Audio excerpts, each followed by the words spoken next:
4 மாவட்ட எல்லைகளை அசால்ட்டாக கடந்து சடலத்துடன் 5 மணி நேரம் கோபால் பயணம் செய்திருக்கிறார்.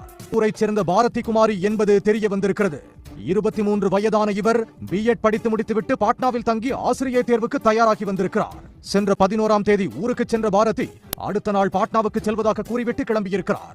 அதன் பிறகு அவரிடம் இருந்து இந்த அழைப்பும் வரவில்லை என்று சொல்லப்படுகிறது. தான் கடந்த 13ஆம் தேதி பாரதி கிஷான்கஞ்ச் என்ற பகுதியில் இருந்தது செல்போன் டவர் மூலம் கண்டுபிடிக்கப்பட்டிருக்கிறது.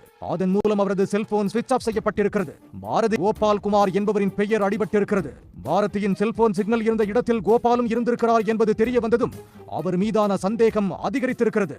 உடனே போலீசார் பிரயாகராஜ் பகுதியில் இருந்த கோபாலை மடக்கி பிடித்து விசாரித்திருக்கிறார்கள். அதில்தான் பாரதியை அவர் கொடூரமாக கொலை செய்திருப்பது தெரிய வந்திருக்கிறது. கோபால் வேறு யாரும் இல்லை, பாரதியின் காதலன். 13ஆம் தேதி வழக்கம் போல கோபாலை சந்திக்க பாரதி அவரது குடியிருப்புக்கு வந்திருக்கிறார். இருவருக்கும் அந்த போட்டோ தொடர்பாக மீண்டும் தகராறு வெடித்திருக்கிறது. ஆத்திரத்தின் உச்சிக்கே சென்ற கோபால் பாரதியின் கழுத்தை நெரித்து கொடூரமாக கொலை செய்திருக்கிறார். சடலம் வீட்டில் இருக்க கோபால் வழக்கம் போல் பள்ளிக்கூடத்துக்கு சென்று மாணவ மாணவிகளுக்கு பாடம் நடத்தியிருக்கிறார். பிறகு வீட்டுக்கு வந்தவர் நள்ளிரவுக்காக காத்திருந்திருக்கிறார். சடலத்தை ஒரு வெள்ளை சாக்கு மூட்டையில் திணித்து அதன் மேல் பழைய துணிகளை வைத்து கட்டியிருக்கிறார். மூட்டையை தனது பைக்கில் ஏற்றிக்கொண்ட கோபால் 270 கிலோமீட்டர் தாண்டி பெகுசராய் பகுதியில் உள்ள புதரில் சடலத்தை வீசியிருப்பது விசாரணையில் தெரிய வந்திருக்கிறது. பீகாரில் தேர்தல் நடக்க உள்ளதால் அம்மாநில போலீசார் சோதனை சாவடிகள் அமைத்து தீவிர ரோந்து பணியிலும் கண்காணிப்பிலும் ஈடுபட்டு வருகின்றனர்.